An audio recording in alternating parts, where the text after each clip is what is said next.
Қазақстан Республикасының президенті Қасым-Жомарт Тоқаев.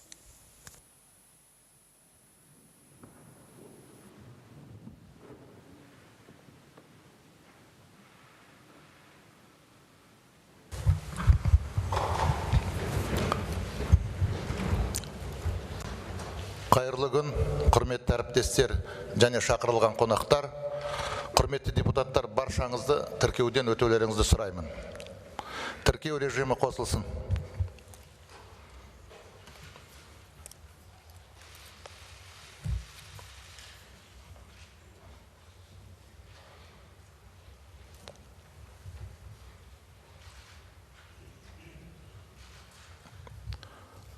Нәтижесін экранға беріңіздер.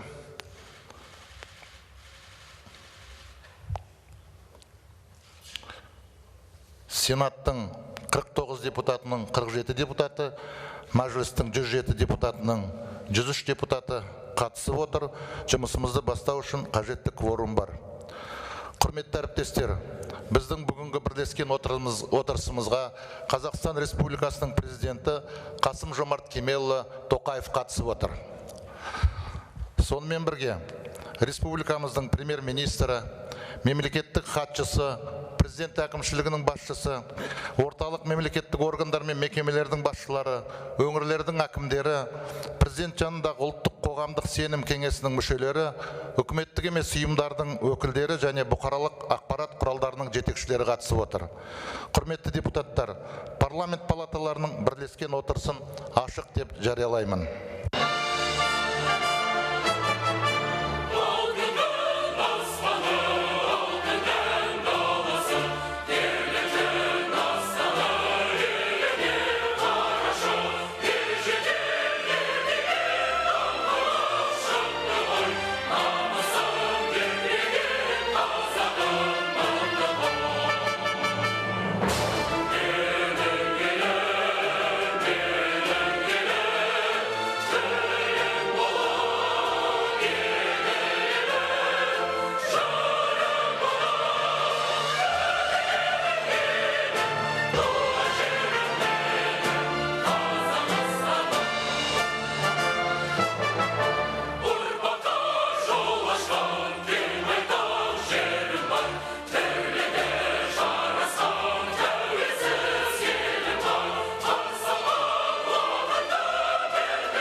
Құрметті әріптестер, Республика Конституциясының 44-ші бабының 1-ші тармақшасына сәйкес Қазақстан Республикасының президенті Қазақстан халқына елдегі жағдай мен республиканың ішкі және сыртқы саясатының негізгі бағыттары туралы жыл сайын жолдау арнайды.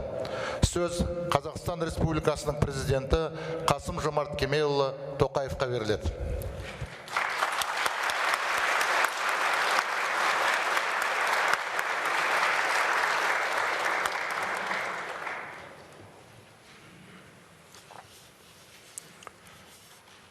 Қымбатты отандастар, қадірлі қауым.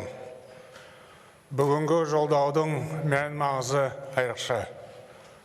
Оның арқалайтын жүгі бір жылмен шектелмейді. Ауқымы кең, мазмұнда бөлек. Біз алдымызға биік мақсаттар қойып отырмыз.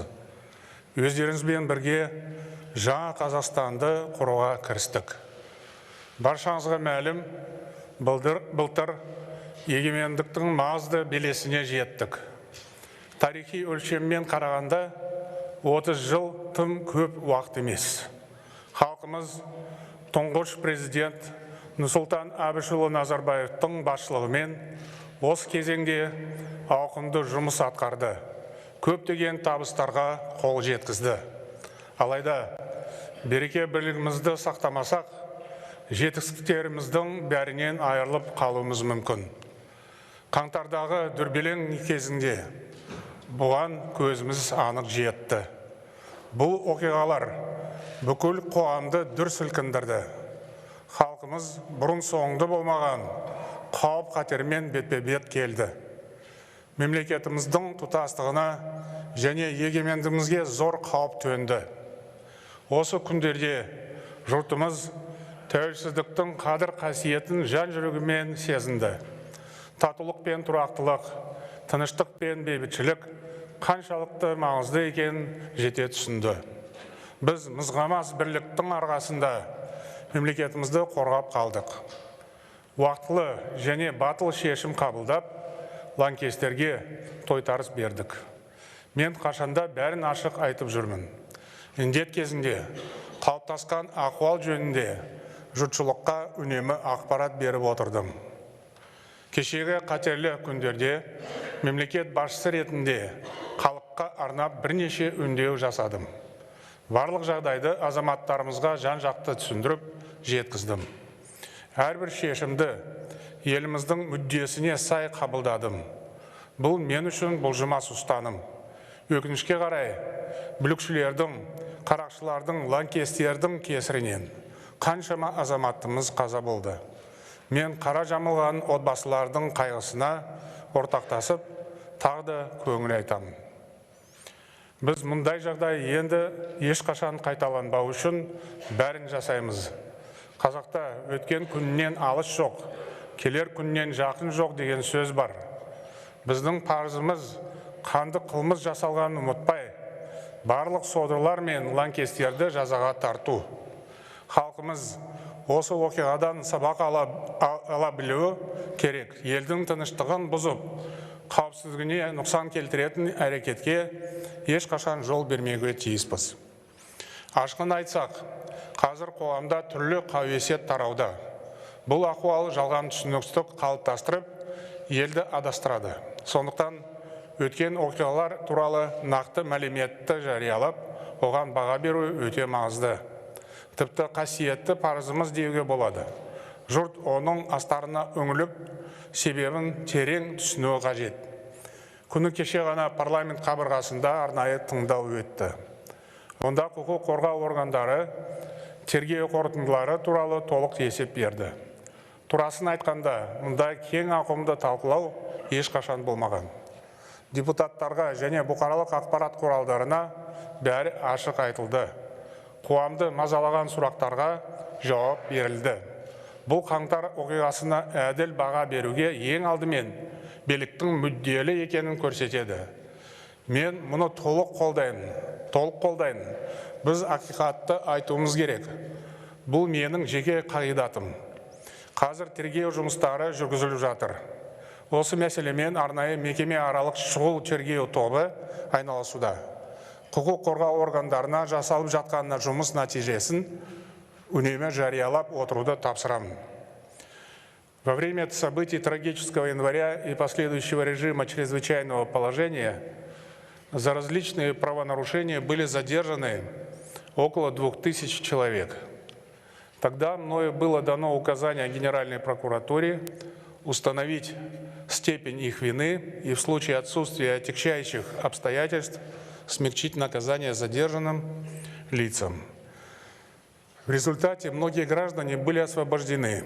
При этом лица, совершившие серьезные преступления, в полной мере ответят перед законом. Поступить по-другому, пойти навстречу крикунам, провокаторам, популистам, значит предать память невинно погибших. В отношении нескольких сотен человек возбуждены уголовные дела. Мы признали факты, когда сотрудники правоохранительных органов применяли к задержанным запрещенные методы дознания и даже пытки. Такие варварские проявления Средневековья противоречат принципам любого прогрессивного общества. Они неприемлемы и для нас. Как только появились первые сообщения о подобных случаях, мною было дано поручение тщательно расследовать их. Кроме того, в активную работу практически с первых дней включилась уполномоченный по правам человека. Группа правозащитников, члены Национального совета общественного доверия, беспрепятственно посещали изоляторы, знакомились с условиями содержания участников январских событий, рассматривали их жалобы. Омбудсмен, независимые общественные комиссии во главе с авторитетными юристами тесно взаимодействовали с органами прокуратуры, открыто выражали и отстаивали свои позиции. Такая работа показала транспарентность и демократичность следственного процесса, позволила каждому обращению, каждой жалобе подойти индивидуально. Как итог, удалось значительно снизить риски неправомерных приговоров. Подобная практика открытого сотрудничества гражданского общества и уполномоченных органов должна, на мой взгляд, прочно укорениться в нашей стране. Пользуясь случаем, хочу поблагодарить общественников и юристов за активную позицию и профессионализм. Қазір алдын ала қорытындылар дайын. Біз теріс пиғылды адамдардың мемлекеттік төңкеріс жасамақ болғанын нақты білеміз. Осы ретте бүлікшілер не үшін мұндай қадамға барды деген сұрақ туындайды. Жауабы айдан анық. Соңғы жылдары біз Қазақстанды түбегейлі жаңғыртуға, трансформациялауға көштік. Түрлі салада ауқымды өзгерістер басталды. Бұл кейбір ықпалды адамдарға ұнамады. Олар жылдар бойғы заңсыз әрекеттерін одан әрі жалғастыра беруді көздеді. Неғұрлым жоғары билікке ие болуды көкседі. Сол үшін кәнігі қылмыскерлер, қарулы бандылар мен опасыз шенеуніктер бірігіп, астыртын топ құрды. Ішкі және сыртқы жауларымыз өзара ымыраласып, билікті басып алғысы келді. Олар халықтың наразылық шеруін басқа арнаға бұрып, жұртты қасақана арандатты. Лаңкестер мемлекеттік органдарға, стратегиялық нысандар мен бизнеске тиесілі ғимараттарға шабуыл жасады. Билікке күйе жағу үшін бейбіт тұрғындарға оқ атты. Осының бәрін шетелдегі радикалды күштер өз мақсатына пайдаланғысы келді. Олар Қазақстанды қақтығыс алаңына айналдырып, елге ойран салмақ болды. Бейбіт өміріміздің тас талқанын шығаруды жоспарлады. Президенті биліктен кетіргісі келді. Шын мәнінде бұл мемлекеттілігімізге төнген аса қауіпті сын қатер болды. Бірақ қастандық жасаушылардың арам пиғылы іске аспады. Мен ең қиын сәтте қандай жағдай болса да ақырына дейін халқыммен бірге боламын деп ашық айттым. Бабаларымыз іштен шыққан жау жаман деп бекер айтпаған. Төңкеріс жасауға ұмтылғандардың арасында белгілі адамдар болды. Жоғары лауазым иелері мемлекетке сатқандық жасады. Опасыздардың ішінде әскери және арнаулы органдардың басшылары да бар. Олар күштік құрылымдардың заңға сәйкес қимылдауына кедергі келтірді. Мемлекет басшылығына қалалардағы ахуал туралы жалған ақпарат берді. Тіпті арнайы үкіметтік және басқа да байланыс арналарын өз бақылауына алды. Бір сөзбен айтсақ, олар елді ыдырату үшін ойларына келген барлық тәсілді қолданды. Соның салдарынан ұжымдық қауіпсіздік туралы шарт ұйымынан көмек сұрауға мәжбүр болдық. Бұл қадам ішкі және халықаралық нормаларға сай жүзеге асырылды. Бітімгершілік күштері елімізде бірде бір оқ атқан жоқ. Стратегиялық маңызы бар нысандардың қауіпсіздігін ғана қамтамасыз етті. Бұған алдын ала жасалған келісімнің нәтижесінде де қол жеткіздік. Жағдай тұрақтанған соң, 2 аптадан кейін олар Қазақстаннан толық шығарылды. Бұл көп тарапты қарулы контингент, оның құрамында Қазақстанда бар. Бітімгершілік миссиясының маңызды рөлін жоққа шығаруға болмайды. Бірақ түптеп келгенде біз содырларды өз күшімізбен жеңдік.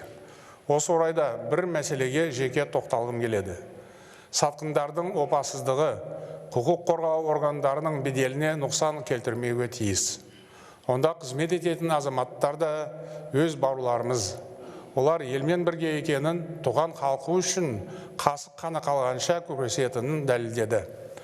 отан алдындағы антына адал болып, мемлекетімізді жанқиярлықпен қорғады. Мен сын сағатта қатерге қаймықпай қарсы тұрған тәртіп сақшыларына ризашылық білдіремін.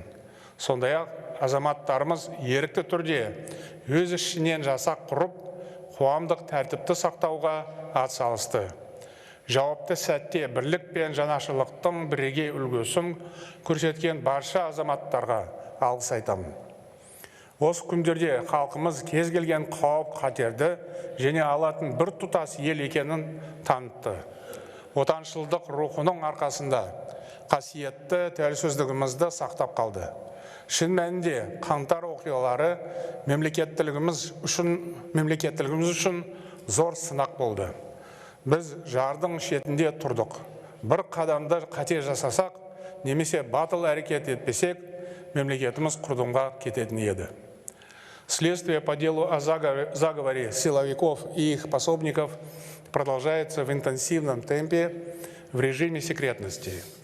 Впереди большая работа со свидетелями, проведение экспертиз, изучение различных данных. Одно могу сказать. Имела место масштабная, детально разработанная операция, целью которой было смещение высшего руководства, его дискредитация в глазах народа и зарубежной общественности. Для достижения данной цели заговорщики, не колеблясь, использовали профессионально подготовленных боевиков, перед которыми стояла задача посеять хаос в Алма-Ате, нашем самом крупном городе, внушить страх людям, заставить их поверить в фатальность исхода событий, дестабилизировать ситуацию в стране.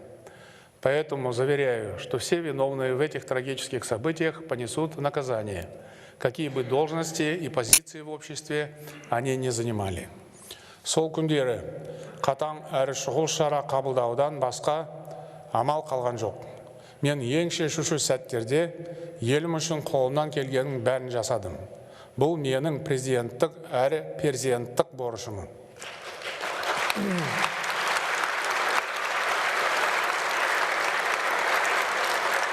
Құрметті депутаттар, халыққа қажетті реформаларды жүзеге асыру менің мемлекет басшысы ретіндегі басты міндетім. Саяси жаңғыру болмаса, елімізді орнықты дамыту, ауқымды әлеуметтік экономикалық өзгеріс жасау мүмкін емес. Бұл анық нәрсе.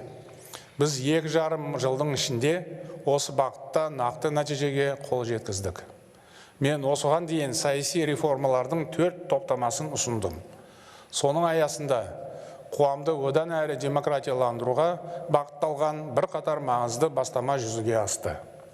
О масштабе происшедших положительных изменений можно судить по тому факту, что только в политической сфере было принято более 10 законов.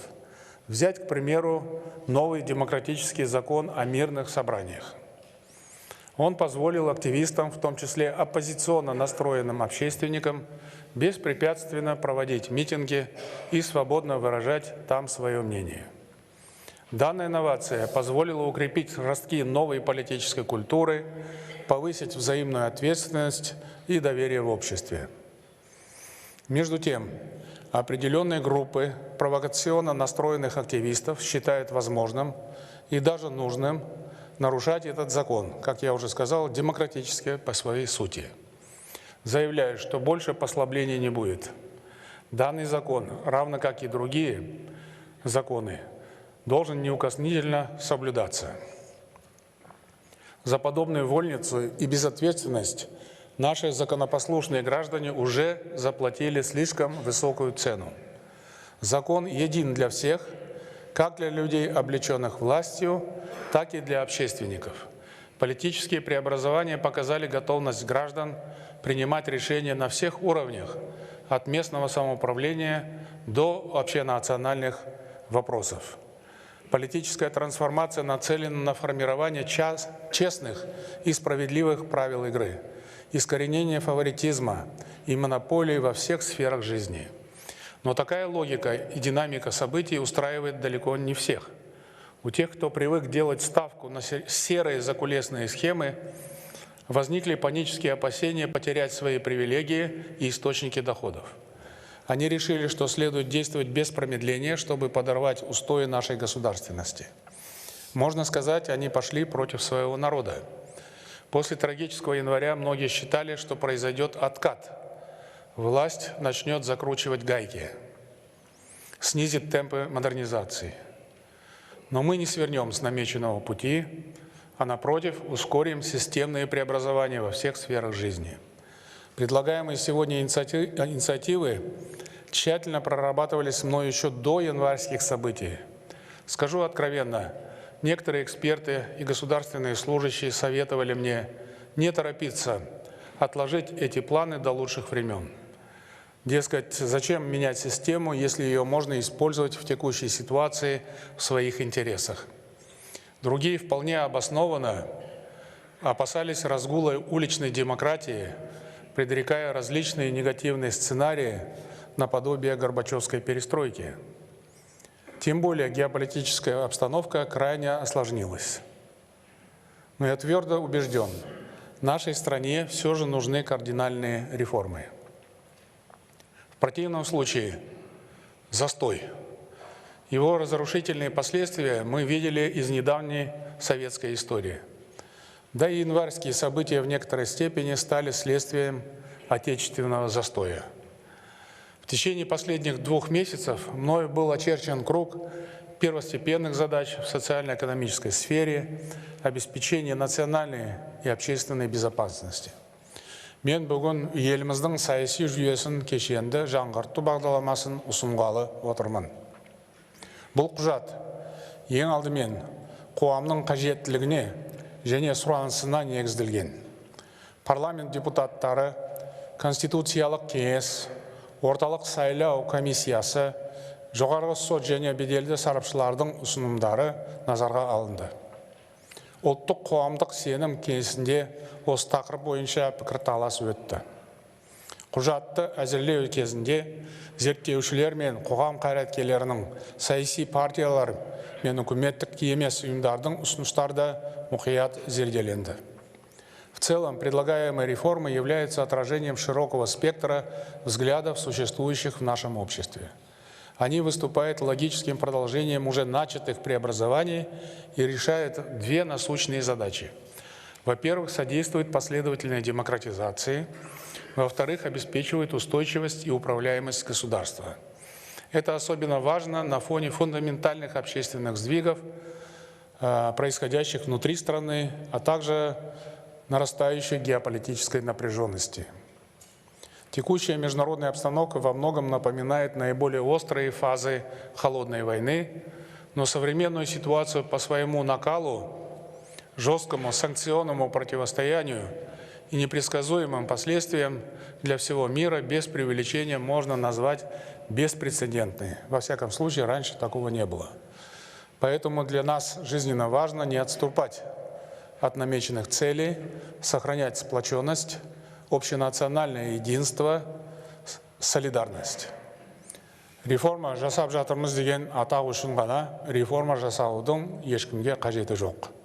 Мен мұны бірнеше рет айттым. Біз бұл өзгерістерді жұртқа жақсы көріну үшін жасамаймыз. Құлаққа жағымды, бірақ орындалуы екі талай. Күмәнді көрсеткіштерге алданбаймыз. Қағаз бетінде ғана жүзеге асырылған, бірақ шындыққа еш жанаспайтын жалған табыстарға масаттанып отыратын заман келмеске кетті.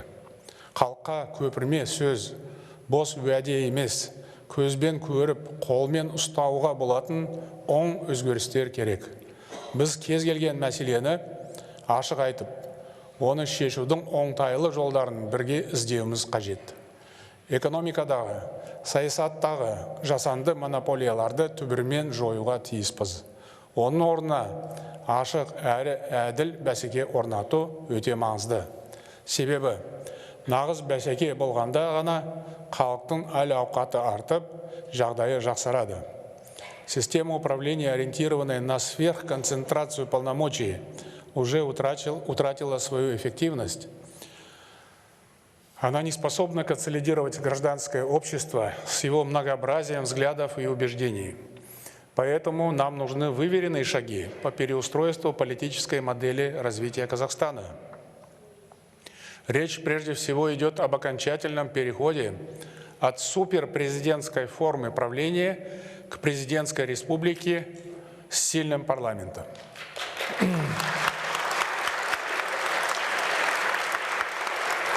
Такая система обеспечит оптимальный баланс властных институтов и будет способствовать устойчивому развитию страны. Алдымызда парламенттің рөлін күшейту міндеті тұр. Бұл халық үніне құлақ асатын мемлекет тұжырымдамасын табысты жүзеге асыруға жол ашады. Біз болашақта қандай ел болатынымызды нақты білеміз. Жаңа Қазақстанды азаматтық қоғамы қалыптасқан тиімді мемлекетке айналдырамыз. Осыған орай күшті президент, ықпалды парламент, есеп беретін үкімет қағидатын басшылыққа аламыз. Бүгін мен осы стратегиялық мақсатымызға жетуге мүмкіндік беретін бірқатар бастамаларды ұсынамын. Первое. О полномочиях президента. Как я уже сказал, в Казахстане сложилась суперпрезидентская модель правления. На начальном этапе развития страны она была оправдана. И не только на начальном этапе. В течение 30 лет она в значительной степени была оправдана. Но мы не стоим на месте, меняется общество, меняется страна. И наша политическая система должна постоянно адаптироваться к новым реалиям. Сегодня у нас буквально все замыкается на президенте. И это, я считаю, неправильно. Нужно постепенно отходить от такой практики. Долгосрочные интересы государства для меня важнее каких-то дополнительных рычагов власти и ситуативного влияния. Поэтому на январском съезде партии «Аманат» я заявил о намерении уже в этом году покинуть пост ее председателя. Сращивание партийных структур с государственным аппаратом крайне нежелательно. Монополия в политике неизбежно приводит к различным социальным болезням и деградации государства. Политическому доминированию нужно поставить надежный заслон. Предлагаю законодательно оформить обязанность президента прекратить членство в партии на период своих полномочий.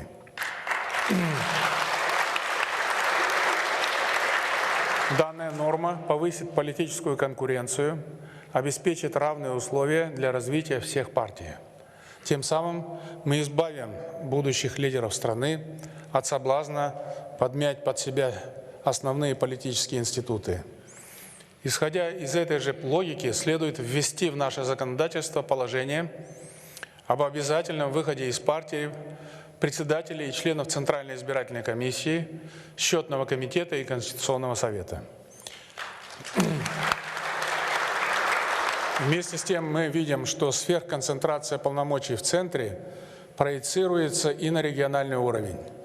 Поэтому нужно законодательно запретить акимам и их заместителям занимать должности в филиалах партий. Такие решения позволят сформировать многополюсную партийную систему. Сегодня для всего общества стало очевидно, что именно монополизация политической и экономической деятельности сыграла едва ли не самую главную роль в происшедших январских событиях.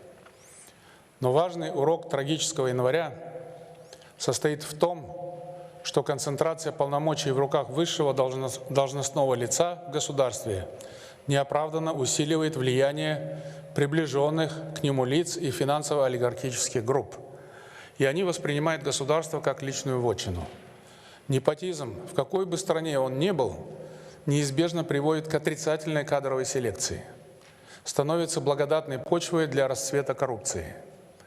Глава государства должен выступать незыблемым гарантом равенства возможностей для всех граждан. Поэтому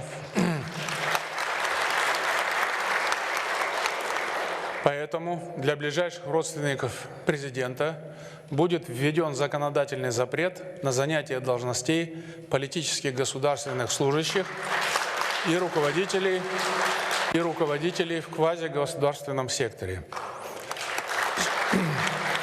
Считаю, будет вовсе не лишним закрепить данную норму в Конституции. Сверхконцентрация власти президента также выражается в избыточном количестве его полномочий. Глава государства имеет право отменять или приостанавливать действие актов акимов областей, городов республиканского значения. Эта норма способствует укоренению излишней практики ручного управления и снижает самостоятельность местных и исполнительных органов. Более того, сейчас президент обладает правом снимать с должности районных и даже сельских акимов. Такие законодательные положения нужно упразднить. Отказ от чрезмерных президентских полномочий станет важным фактором, который обеспечит необратимость политической модернизации в стране. Предлагаемые инициативы принципиально изменят правила игры и сформируют прочный фундамент дальнейшей демократизации нашего общества. Екінші мәселе. Өкілді билік тармағын қайта құру. Біз президенттің өкілеттігін біртіндеп қысқарта отырып, парламенттің рөлін айтарлықтай арттыруымыз керек. Сол арқылы мемлекетіміздің институционалдық тұғырын нығайтамыз.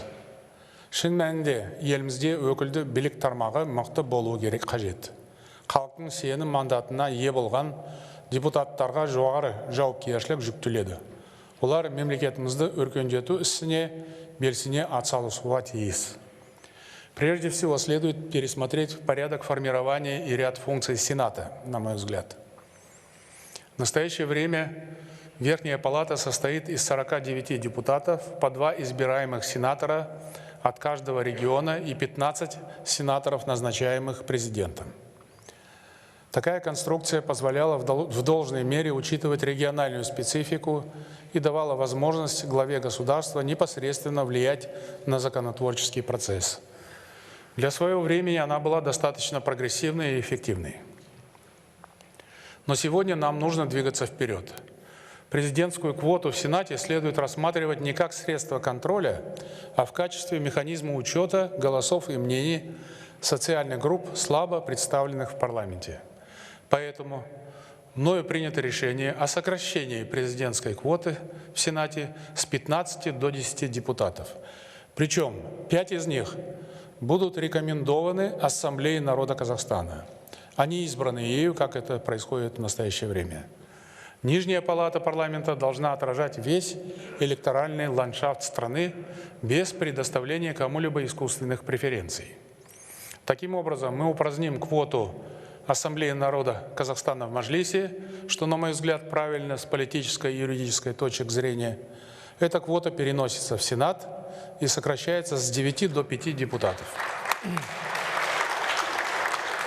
Соответственно, общее количество депутатских мест в Маджлисе уменьшится. Как говорится, лучше меньше да лучше. Эта новация обеспечит мандаты и дополнительные голоса различным этническим группам в Верхней Палате. В целом, наличие Сената в качестве Верхней Палаты парламента считаю закономерным и оправданным. В мире довольно много государств с унитарным устройством и меньшей численностью населения, нежели в Казахстане, и тем не менее имеющих двухпалатные парламенты.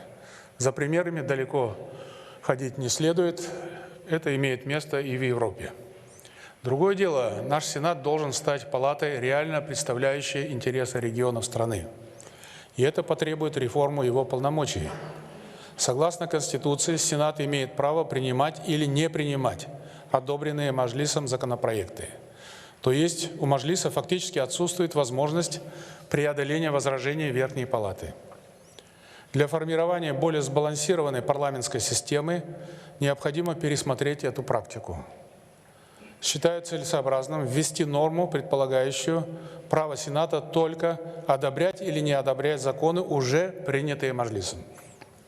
Следовательно, именно Маджлис наделяется правом принимать законы.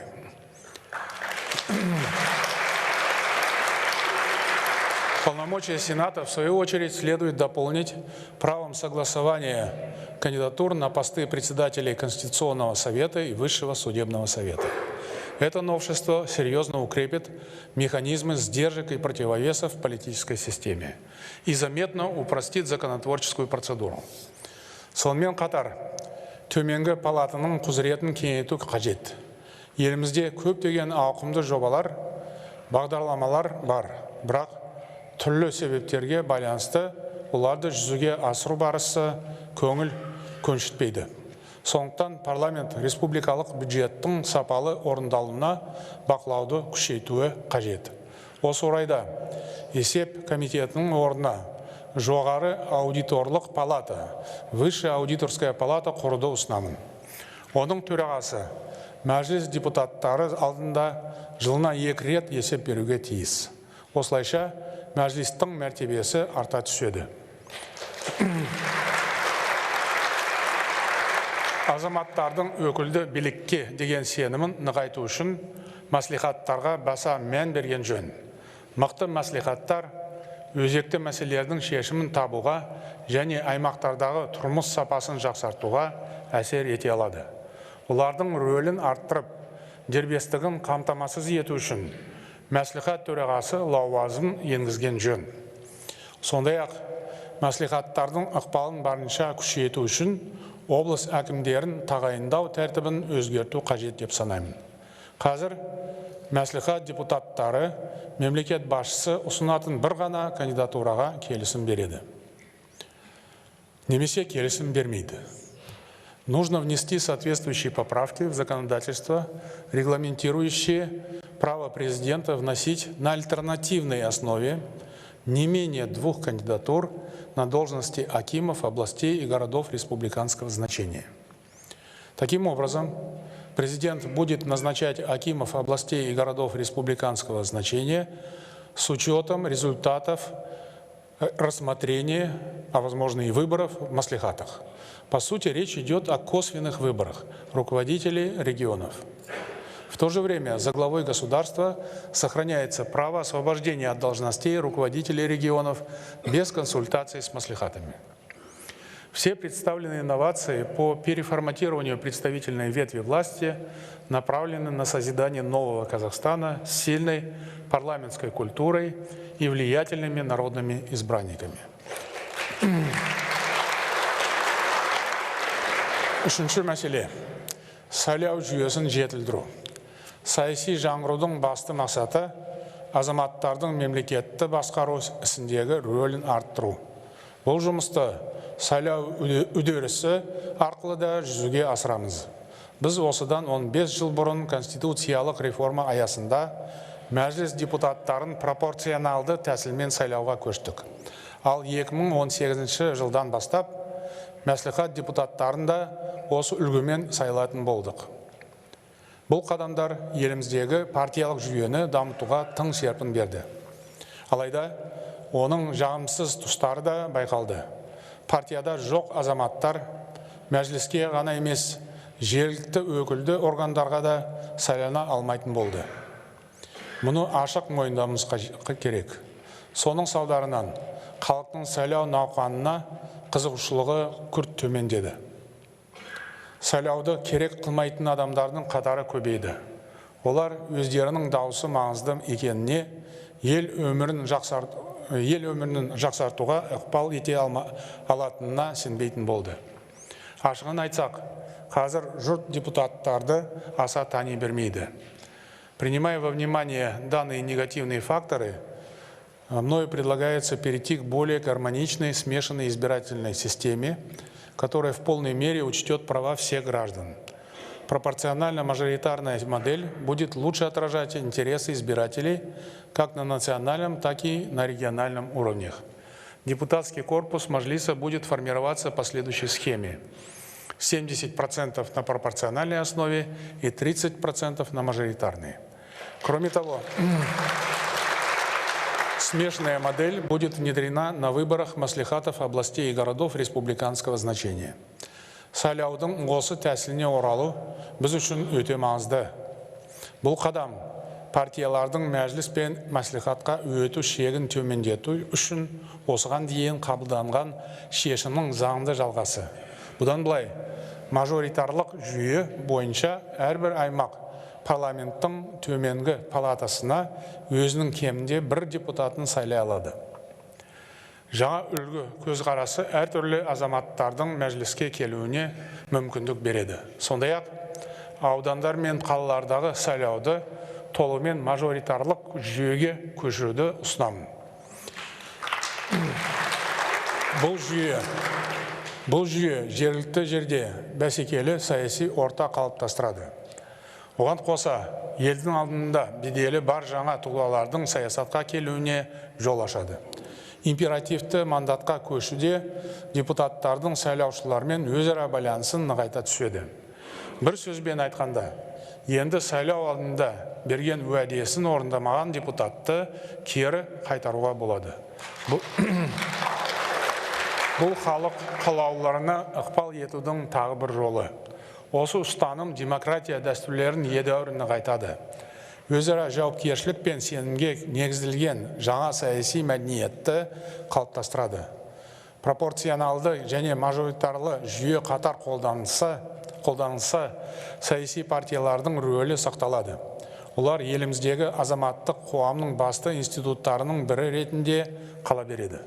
Сонымен бірге бұл жүйе сайлауды әділ өткізуге және мемлекетті тиімді басқаруға мүмкіндік береді. Аралас сайлау үлгісі азаматтардың саяси белсенділігін арттырып, елімізді жаңғырту үдерісіне жұмылдыра түседі деп сенемін. Четвертое. Расширение возможностей для развития партийной системы. Курс на построение нового Казахстана исходит из необходимости обеспечения честной и свободной политической конкуренции. Для этого мы должны создать максимально благоприятную среду для институционального и организационного развития партии. Процедуры регистрации партии будут значительно упрощены. Регистрационный порог следует снизить в 4 раза, с 20 до 5000 человек. Минимальная численность региональных представительств уменьшится в 3 раза, с 600 до 200 человек. Почти на треть, с 1000 до 700 человек, сократится минимальная численность инициативной группы граждан для создания партии.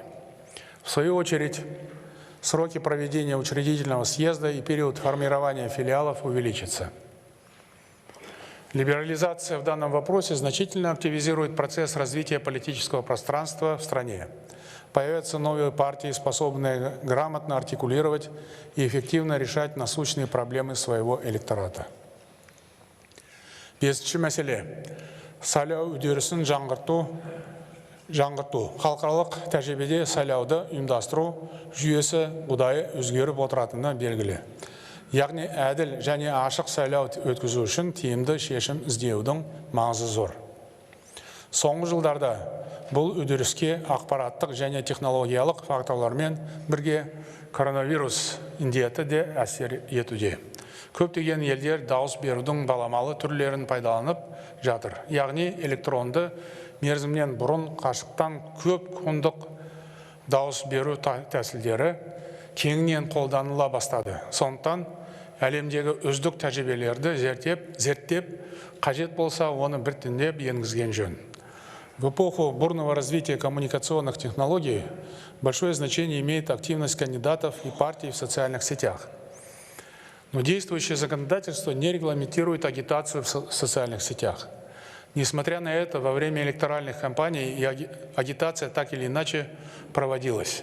И чтобы устранить это упущение, предлагаю нормативно разрешить агитацию в социальных сетях, закрепив соответствующие регламенты и правила. Необходимо также законодательно оформить деятельность наблюдателей. Этот институт выступает неотъемлемым элементом транспарентных выборов. Демократия тарихы дегеніміз ең алдымен сайлау рәсімдерін жетілдіру тарихы. Сондай-ақ сайлау заңнамаларының сақталуын бақылау тарихы деуге болады. Осы орайда мен байқаушылардың құқықтары мен жауапкершілігі нақты бергенімге тиіс деп санаймын. Сайлауды ұйымдастыру және өткізу кезінде аумақтық сайлау комиссиялары да маңызды рөл атқарады. Былтыр ауыл әкімдерін тікелей сайлау жүйесі енгізілгені белгілі. Осыған байланысты сайлау науқаны бүкіл еліміз бойынша үздіксіз үдеріске айналды. Енді аумақтық сайлау комиссияларының жұмыс тәсілін қайта қараған жөн. Олар бұл іспен кәсіби түрде айналысуы қажет. Біз азаматтың 2 рет дауыс беруін болдырмауға тиіспіз. Сондай-ақ азаматтарымыз кез келген учаскеде дауыс бере алуы керек. Сол үшін сайлаушылардың бірыңғай электронды базасын құру мүмкіндігін қарастыру қажет. А для этого, чтобы не допустить влияния отдельных лиц на ход выборов, требуется установить предельные размеры пожертвований в избирательные фонды. По Конституции и согласно международному праву любые выборы в Казахстане являются сугубо внутренним делом, нашим делом. Но эта норма не исключает потенциальные попытки повлиять на их результат из-за рубежа. Учитывая эти факторы, общее нарастание различных гибридных угроз в мире, в том числе с использованием избирательных технологий, следует на законодательном уровне принять действенные меры для недопущения какой-либо возможности иностранного вмешательства в выборы в нашей стране. В первую очередь это касается обеспечения максимальной финансовой прозрачности в деятельности всех участников избирательных кампаний, будь то кандидаты, наблюдатели или средства массовой информации. Алтыншы мәселе. Құқық қорғау институттарын күшейту. Конституцияның ең жоғары заңдық күші бар. Ата заңымыз еліміздің бүкіл құқықтық жүйесінің тірегі. Алайда белгілі бір заң актісі немесе шешім оған сай келе ме деген сұраққа нақты жауап беру қиындық тудыратын кездер болады. Қазақстандағы түрлі құқық нормаларын конституциялық кеңес түсіндіреді. Бірақ азаматтар осындай түсініктеме алу үшін бұл органға тікелей жүгіне алмайды. Көптеген мемлекетте конституциялық сот институты бар. Оған кез келген адам өзінің сауалын жолдай алады. Тәуелсіздіктің алғашқы жылдарында мұндай орган Қазақстанда болған. Сарапшылар ата заң ережелерінің мүлтіксіз сақталуын осы мекеме тиімді қамтамасыз етеді деп санаймын. Соны ескере отырып, мен елімізде конституциялық сот құруды ұсынамын.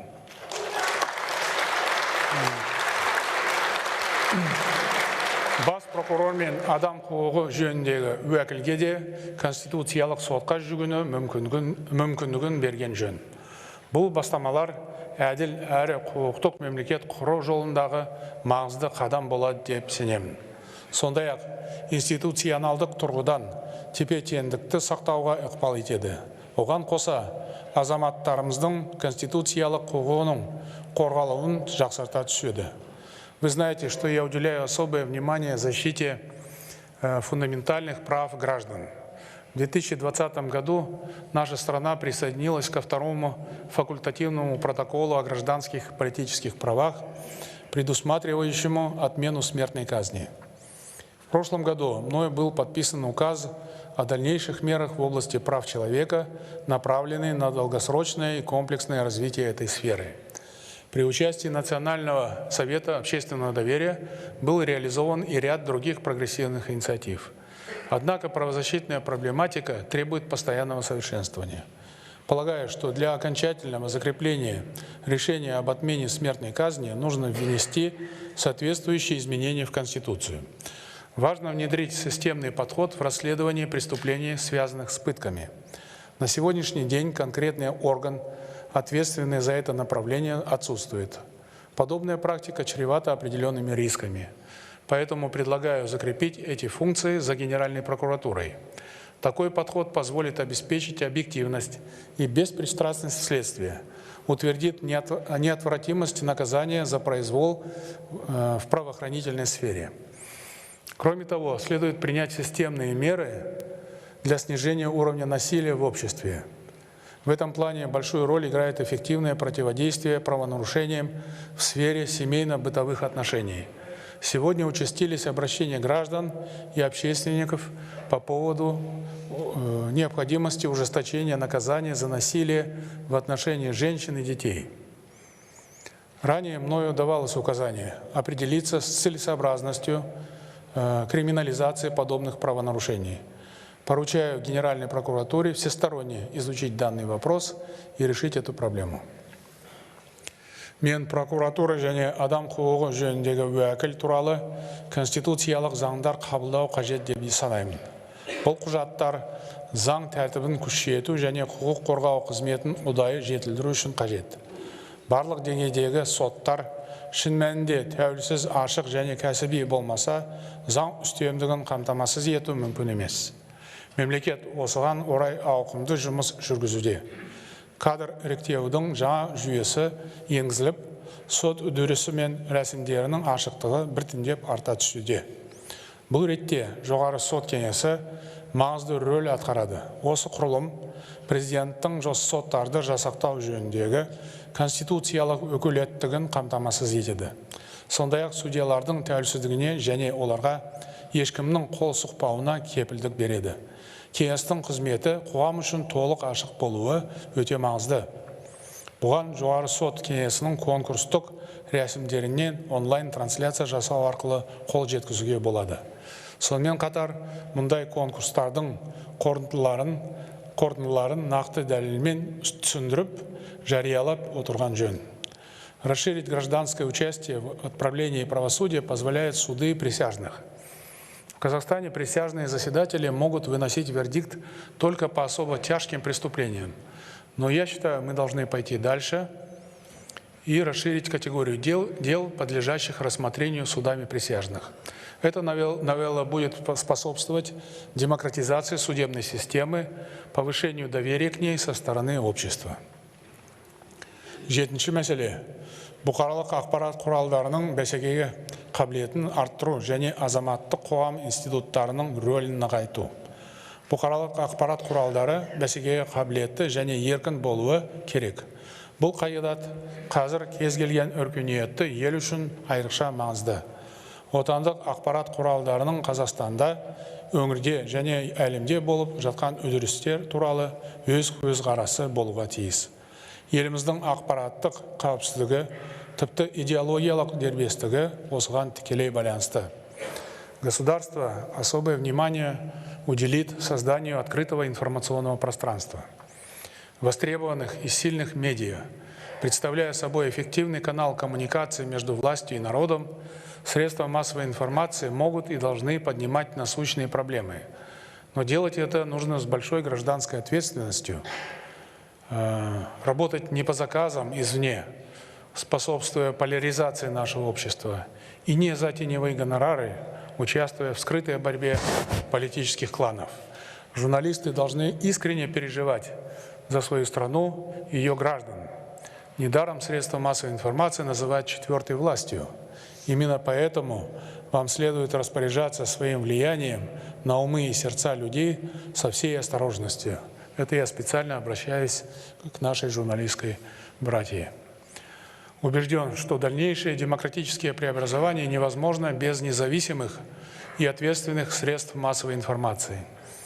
Поэтому необходимо пересмотреть закон о средствах массовой информации с учетом интересов государства, запросов общества и тенденций развития медиасферы.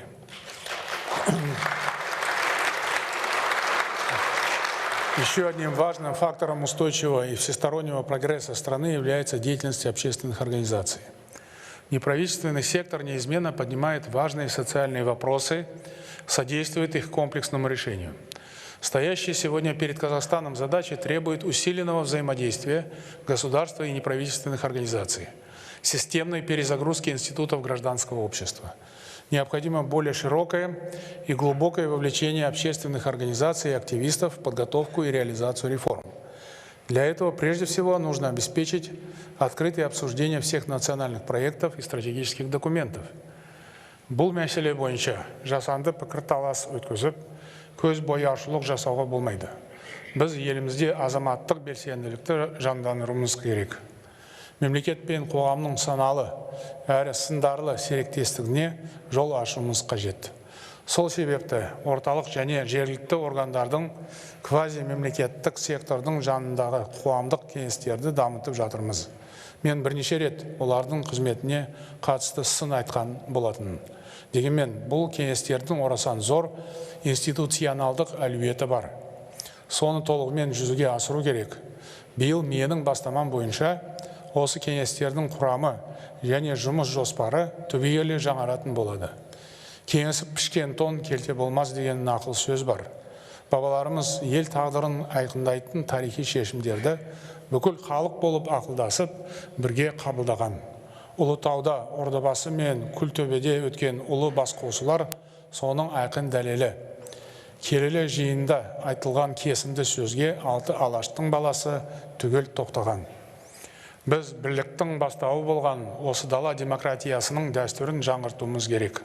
Ұлттық қоғамдық сенім кеңесі өз міндетін табысты атқарды. Енді оның орнына құрамы жағынан ауқымды ұлттық құрылтай құруды ұсынамын. Жаңа құрылым ұлттық кеңестің қызметін жалпы халықтық деңгейде жалғастырады. Құрылтай қоғамдық диалогтың біртұтас институционалдық моделін қалыптастыруға тиіс. Сөйтіп, билік пен халықтың арасындағы дәнекерге айналатын болады. Қазіргі қоғамдық кеңестердің бәрін өз айналасына топтастырады. Ұлттық құрылтайдың құрамында еліміздегі барлық аймақтың өкілдері болады. Сондай-ақ, оған парламенттің бірқатар депутаты, Қазақстан халқы ассамблеясы мен азаматтық альянстың, қоғамдық кеңестер мен ұйымдардың мүшелері, беделді қоғам қайраткерлері, өндіріс және ауыл шаруашылығы жұмысшылары, бизнес өкілдері және тағы басқа азаматтар кіреді. Осылайша сан түрлі қоғамдық пікір иелерін түгел қамтитын өкілді құрылым қалыптасады. Ұлттық құрылтай мүшелері маңызды мәселелерді талқылау үшін тұрақты түрде бас қосып отырады. Сегізінші мәселе, еліміздің әкімшілік аумақтық құрылымын жетілдіру. Сайлау жүйесіне, парламентті жасақтау тәртібіне өзгеріс енгізген кезде елдің әкімшілік аумақтық құрылымын ескеру керек. Тәуелсіздіктің алғашқы жылдарында бірнеше облыс біріктірілді. Оның сол кездегі саяси және экономикалық ахуалдан туындаған өзіндік себептері болды. Қазір Қазақстан дамудың келесі кезеңіне қадам басты. Әлеуметтік, экономикалық және демографиялық ахуал мүлде басқа. Бүгінгі сын-қатерлерде, міндеттерде бөлек. Мемлекетіміздің өркендеуі аймақтардың қуатты болуына тікелей байланысты. Мен бұл мәселеге 2019 жылғы жолдауымда кеңірек тоқталдым. Қуатты өңірлер, қуатты ел деген ұстаным әрдайым өзекті. Осы орайда еліміздегі әкімшілік аумақтық құрылымның оңтайлы болуы өте маңызды. Бұған дейін Шымкент республикалық маңызы бар қалаға айналды. Облыс орталығы Түркістан қаласына көшірілді. Сонымен бірге оңтүстік Қазақстан облысы Түркістан облысы деп аталды. Бұл қай жағынан алсақта дұрыс қадам болды. Оны халық өте жылы қабылдады. Мен тәуелсіздік бәрінен қымбат атты мақаламда осы үрдіс жалғасатынын айтқан едім. Содан бері азаматтарымыздан көптеген ұсыныстар келіп түсті. Менің тапсырмам бойынша оның бәрі мұқият зерделенді. Халықтың қалауын ескеріп, мен бүгін бірқатар бастама көтергелі отырмын. Ең алдымен Семей аймағында Абай облысын құруды ұсынамын.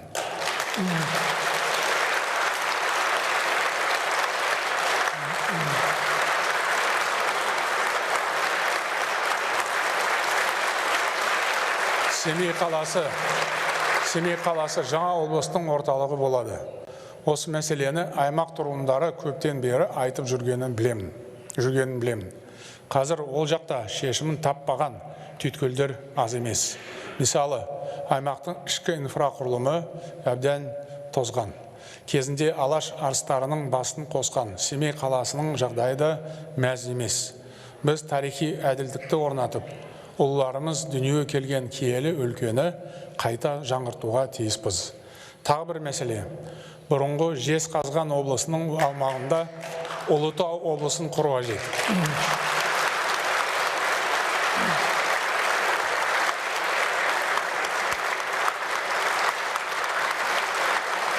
Жезқазған қаласы қайтадан облыс орталығы болады. Бұл аймақта дербес облыс құру экономикалық ғана емес рухани жағынан да маңызды шешім. Кең байтақ қазақ жерінің дәл жүрегінде орналасқан Ұлытаудың төл тарихымыздағы орны ерекше. Ел тағдыры шешілген ұлы жиындар осында өткен. Сарыарқаның төрінде орналасқан бұл аймақтың туристік әлеуеті өте зор. Оның өндірістік қуатын, логистикалық мүмкіндігін ұтымды пайдалану керек. Бір сөзбен айтқанда, біз Ұлытау аймағының дамуына жол ашамыз.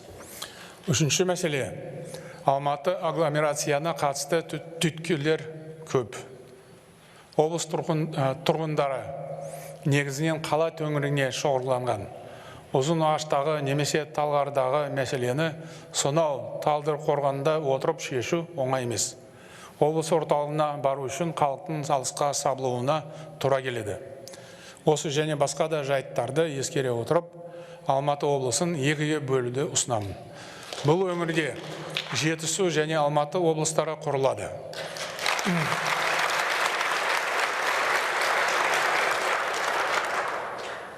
Алматы облысының орталығы Қапшағайда болу керек. Ал Жетісу облысының орталығы Талдықорғанда орналасады. Бұл қадамдар аймақтарды дамыту ісіне тың серпін береді деп санаймын. Жалпы жаңа облыстардың құрылуы көпшіліктің көкейінде жүрген мәселе.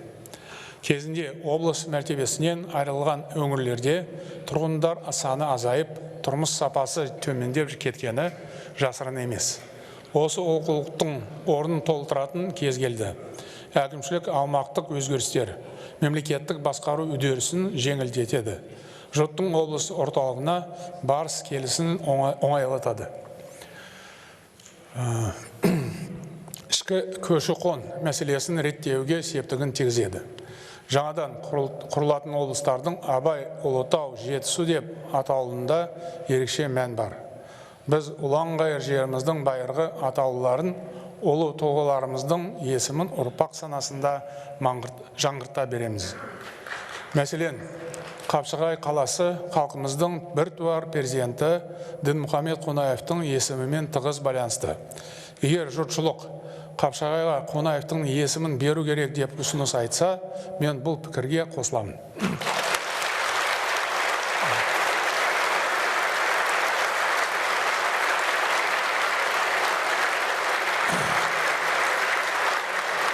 Мен мұның бәрін азаматтардың ұсыныс пікірлеріне сүйеніп айтып отырмын. Жергілікті тұрғындар жаппай қолдаса, осы бастамаларды таяу арада жүзеге асыруға болады деп санаймын. Үкіметке әкімшілік аумақтық құрылымға қатысты мәселелерді мұқият саралап, оны іске асыру жолдарын ұсынуды тапсырамын. Бұл оңай шаруа емес. Оның бәрін жан-жақты ойластырып, байыппен жасауымыз керек. Вышеуказанное предложение – это еще возможность принять меры по оптимизации государственных служащих в аппаратах акимов областей и городов республиканского значения с точки зрения их сокращения в зависимости от численности населения регионов. Во всяком случае, у акимов не должно быть больше 3 заместителей, в исключительных случаях 4. Этот вопрос должна взять на контроль администрация президента. 9. Децентрализация местного самоуправления. Успешная политическая модернизация и развитие гражданского общества невозможны без дальнейшего углубления процесса децентрализации власти. Мы продолжим передавать реальные полномочия из центра в регионы. Прежде всего, необходимо эффективно разграничить функции государства и институтов местного самоуправления. Надо понимать, что сильная система местного самоуправления – это базовая основа для прямого участия граждан в улучшении качества жизни в своем родном населенном пункте. Без сомнений, казахстанцы уже давно готовы брать ответственность за свои города, районы и села. Не следует недооценивать людей и бояться передавать им полномочия, которые они в состоянии взять на себя. В рамках политической модернизации маслихаты должны стать ключевым звеном местного самоуправления. Сегодня они имеют гибридную природу, являясь одновременно институтом местного государственного управления и местного самоуправления. Поэтому следует четко обозначить полномочия маслихатов и нужно кардинально пересмотреть систему финансирования регионов. В настоящее время сельские округа полностью зависят от вышестоящих акимов и получают поддержку по остаточному принципу. С учетом введения выборности акимов целесообразно внедрить механизм прямого финансирования органов местного самоуправления в соответствии с передовой международной практикой. Требуется также существенно расширить базу их собственности. Обладая существенными ресурсами, они смогут реально влиять на ситуацию и нести ответственность. В противном случае это просто имитация, а не самоуправление. Всю необходимую подготовительную работу по этому вопросу нужно завершить до середины текущего года. Еще одним важным шагом станет облегчение порядка закупок для органов местного самоуправления, ликвидация бюрократии и формализма. Поручаю правительству совместно с администрацией президента детально проработать механизмы реализации указанных поручений и учесть их при разработке закона о местном самоуправлении. Кроме того, нужно проработать вопрос ратификации Казахстаном Европейской хартии местного самоуправления, которая является базовым международным документом в этой сфере. Все эти меры будут способствовать появлению действительно авторитетных, ответственных местных лидеров, способных мобилизовать свои сообщества для эффективного решения волнующих людей проблем. Реальное укрепление системы местного самоуправления откроет новые возможности для развития регионов, снижения иждивенческих настроений, глубинного укоренения демократических преобразований. 10. О первоочередных антикризисных мерах. Казахстан столкнулся с беспрецедентными в нашей современной истории финансово-экономическими трудностями, связанными с резким обострением геополитической ситуации. Жесткое санкционное противостояние уже сегодня приводит к серьезным издержкам не только для отдельных стран, но и для всей глобальной экономики. Ситуация меняется стремительно, буквально ежечасно. Нарастает неопределенность и турбулентность на мировых рынках, рушатся производственные и торговые цепочки. Но причин для паники все же нет. У нашей страны есть все необходимые резервы и инструменты для преодоления масштабного кризиса. Правительство обязано в срочном порядке реализовать комплексный пакет первоочередных антикризисных мер, и прежде всего нужно обеспечить устойчивость национальной валюты. Это ключевой фактор нашей экономической безопасности. Последние события в мире оказали мощнейшее давление на курс тенге. Это вам хорошо известно. Нестабильность на валютном рынке связана с паникой, выводом капитала, серыми трансграничными денежными перетоками. Поэтому в финансовой сфере требуется снизить повышенный спекулятивный спрос, возникший в том числе из-за активности покупателей извне. Позавчера я подписал специальный указ, который вводит ограничения на вывоз валюты за рубеж. Крупные институциональные игроки должны осуществлять покупку иностранной валюты только в рамках исполнения своих договорных обязательств, обеспечив ее предложение. Следует проработать вопрос увеличения продаж экспортной валютной выручки компаниями с государственным участием. Жду, что частные недропользователи тоже обеспечат продажи своей валютной выручки. В рамках исполнения своих договорных обязательств банки второго уровня должны осуществлять контроль и мониторинг приобретения валюты их клиентами. Следует установить жесткий контроль за соблюдением данного требования банками. Спекуляции на рынках ни в коем случае не должны стать причиной неоправданного сжигания наших резервов. Правительству, Национальному банку, Агентству по развитию и регулированию финансового рынка нужно принять решительные меры в этом направлении. В целом нужны неординарные решения. В сложившейся крайне нестабильной международной обстановке огромное значение приобретает обеспечение продовольственной безопасности страны. События в Украине привели к резкому скачку цен на продовольствие. Вполне вероятно, что они в скором времени могут побить все абсолютные рекорды. На этом фоне на первый план выходит качественное проведение посевной кампании. Однако многие фермеры, насколько мне известно, еще не готовы к севу. Правительству и акиматам требуется взять эту работу под особый контроль. Нужно обеспечить аграриев необходимым объемом горюче-смазочных материалов по приемлемым ценам. Следует перепроверить готовность сельскохозяйственной техники, запасы семян и удобрений. Нельзя забывать, что низкий уровень осадков в ряде регионов может негативно повлиять на урожайность и привести к нехватке кормов в целом.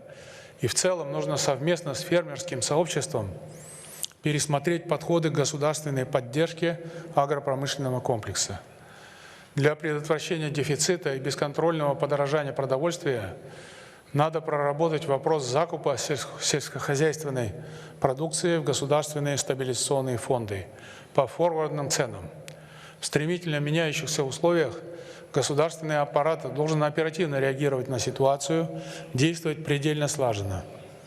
Неспешный стиль принятия решений, чиновничий формализм здесь уже недопустимы. Сейчас необходимо полностью мобилизоваться. Решения должны приниматься быстро, на основе реальных запросов бизнеса и граждан, максимум, я повторяю, максимум в течение 3 дней, а желательно в течение суток. Созданный при правительстве оперативный штаб должен одновременно работать как ситуационный центр, который в режиме реального времени проводит анализ информации, а также разработку конкретных и экстренных мер. На системном уровне нужно искоренить чрезмерную бюрократизацию, которая серьезно тормозит развитие страны. Ее масштабы настолько велики, что многие государственные структуры видят в этом суть своего существования. В ближайшее время мною будет подписан указ о дебюрократизации деятельности государственного аппарата. Он станет отправной точкой кардинального пересмотра внутренних процедур в государственных органах, оптимизации нормотворческого процесса и бюджетного процесса. Кроме того, следует срочно приступить к разработке нового пакета структурных реформ в экономике и государственном управлении с учетом стратегии политической модернизации. Фундамент нового Казахстана должен базироваться на гармоничном сочетании политических и экономических реформ. Это обеспечит поступательный прогресс нашей страны и повышение уровня жизни граждан. Құрметті отандастар, менің бүгінгі бастамаларым өте ауқымды. Бұл бастамалар еліміздің саяси жүйесі мен әкімшілік аумақтық құрылымын едәуір өзгертеді. Оны жүзеге асыру үшін Конституцияның 30-дан астам бабына өзгеріс енгізу қажет. Сондай-ақ жылдың соңына дейін тағы 20-дан астам заң қабылдау керек. Заң жобасын әзірлеп, оны қабылдау едәуір уақыт алатын күрделі жұмыс. Сондықтан оған аса жауапкершілікпен қараған жөн. Сондай-ақ ішкі сыртқы сын қатерлерді мұқият ескеруіміз керек. Біз тәуелсіздік жылдарында небір қиындықтан аман өттік. Сын қатердің бәрін еңсеріп, осы күнге жеттік. Енді елімізді түбегейлі жаңғыртуға кірістік. Бұл кезең алмағайып уақытқа тұспа-тұс келіп отыр. Қазіргі халықаралық ахуал Қазақстанға да әсер ететіні анық. Бірақ заман қаншалықты күрделі болса да, біз бағдарымыздан айнымаймыз. Өткеннен тағылым алып, келешекке сеніммен қадам басамыз. Осы жолда жұртымызға ең алдымен ауызбіршілік керек, ақыл мен сабыр, парасат пен ұстамдылық қажет. Біз әр шешімді мұқият саралап, әр істі байыппен жасауға тиіспіз. Отаншылдық рухы жоғары ел көздеген мақсатына қалайда жетеді. Біздің мұратымыз жаңа Қазақстанды құру. Бұл нені білдіреді? Жаңа Қазақстан дегеніміз егемен еліміздің болашақтағы бейнесі. Өз елінің ертеңіне сенбеген халық мықты мемлекет құра алмайды. Бұған тарихтан талай мысал келтіруге болады. Біз келешегіміз кемел боларына және жарқын болашақты өз қолымызбен жасай алатынымызға сенеміз. Әрбір азаматтың конституциялық құқығы мүлтіксіз сақталуын қамтамасыз етеміз. Мемлекет пен қоғамның өзара сеніміне және құрметіне негізделген жаңа саяси мәдениетті қалыптастырамыз. Маңызды шешімдер жұртшылықтың қатысуымен ашық қабылданады. Өйткені мемлекет әр азаматтың үніне құлақ асады. Адал еңбек, озық білім және үздік тәжірибе әрдайым жоғары бағаланады. Мен жаңа Қазақстанның осындай ел болғанын қалаймын. Мақсатқа жету үшін мемлекеттік аппаратты жаңарту немесе кадрлық ауыс-түйіс жасау жеткіліксіз. Өзгерісті әрқайсымыз өзімізден бастауымыз керек.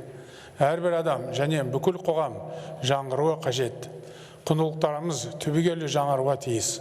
Мұның бәрі оңай жұмыс емес. Біртіндеп қалыптасып, жылдар бойы жалғасатын үдеріс. Бұл жұмыс бізден жоғары жауапкершілікті, елімізге және бір-бірімізге деген жанашырлықты талап етеді.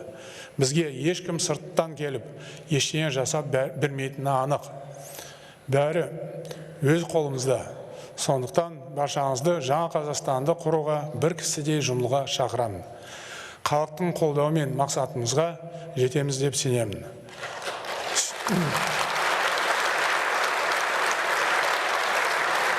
Сегодня на планете разразился разрушительный геополитический шторм. Поэтому нам нужно твердо придерживаться стратегического курса, нацеленного на защиту суверенитета и территориальной целостности государства, обеспечение коренных интересов нашего народа. Вот самая главная задача. Мы должны сберечь наше главное достояние – независимость, упрочив основы национальной идентичности, сосредоточиться на трансформации страны. Это наш священный долг перед будущими поколениями. Сейчас не время возводить политические баррикады, по каждому поводу устраивать митинги, настаивать на сомнительных решениях, выдвигать безапелляционные требования, кидаться на исполняющих свой долг полицейских. Все это дискредитирует наш народ в глазах мирового сообщества. События трагического января уже нанесли серьезный урон репутации нашей страны. Это надо признать. Хаотичные политические реформы могут привести к ослаблению государства, тяжелейшим последствиям для его суверенитета и целостности. Примеров этому немало в давней и недавней мировой истории, когда отдельные страны теряли огромную часть своей территории, впадали в пучину хаоса и анархии. Курс на построение нового Казахстана направлен на изменение парадигмы развития страны. Мы продумываем каждый шаг и твердо идем по намеченному пути. В новом Казахстане мы должны неизменно следовать принципу «разные взгляды, но единая нация». Высокая культура диалога и компромисса станет одним из главных факторов укрепления гражданской солидарности в нашей стране. Мы будем решительно противостоять невежеству и архаике, радикализму и иждивенчеству, культу потребления и коррупции. Нам нужно преодолеть взаимное отчуждение и возродить в обществе веру в реальность перемен. Мы сделаем ставку на энергию, талант и трудолюбие людей. Создадим максимально благоприятные условия для самореализации каждого гражданина. Только так мы сможем умножить созидательный потенциал нашего народа. Только так мы сотворим собственную эпоху реформации, создав новую реальность во всех сферах жизни. Уверен, вместе мы преодолеем любые вызовы и сделаем наш Казахстан еще сильнее.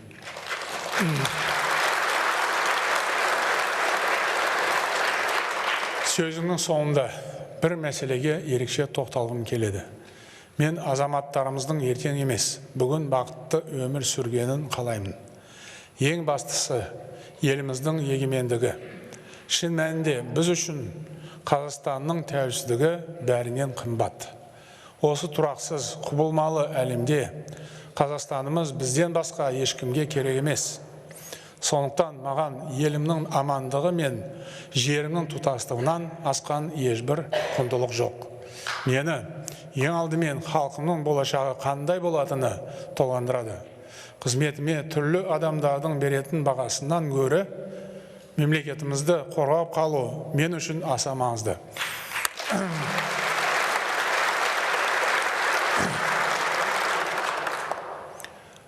Осы жолда жауапкершіліктің бәрін мойныма алуға дайынмын. Бабалар аманатына адал болып, оны ұрпаққа табыстау мен үшін киелі парыз. Жаңа Қазақстан жаңару мен жаңғыру жолы бүгінгі буынның болашақ ұрпаққа аманаты. Ендеше жаңа Қазақстанды бірге өркендетейік. Ағайын, қастерлі отанымыздың тұғыры, мығым абыройы биік бола берсін. Баршаңызға рахмет.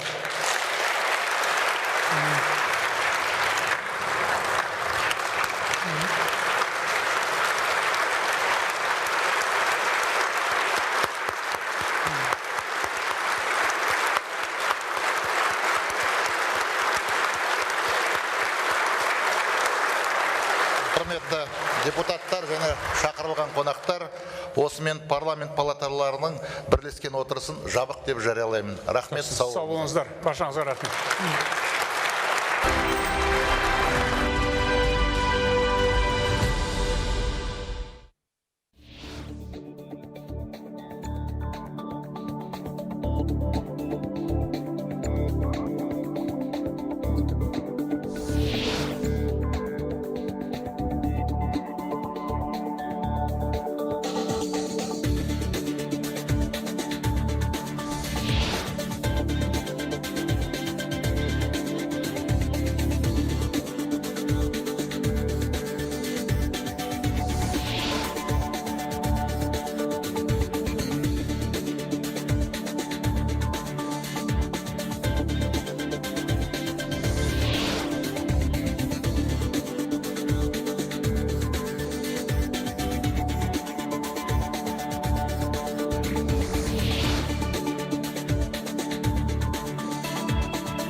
Сағат сайын Атамекен бизнес арнасында Breaking News.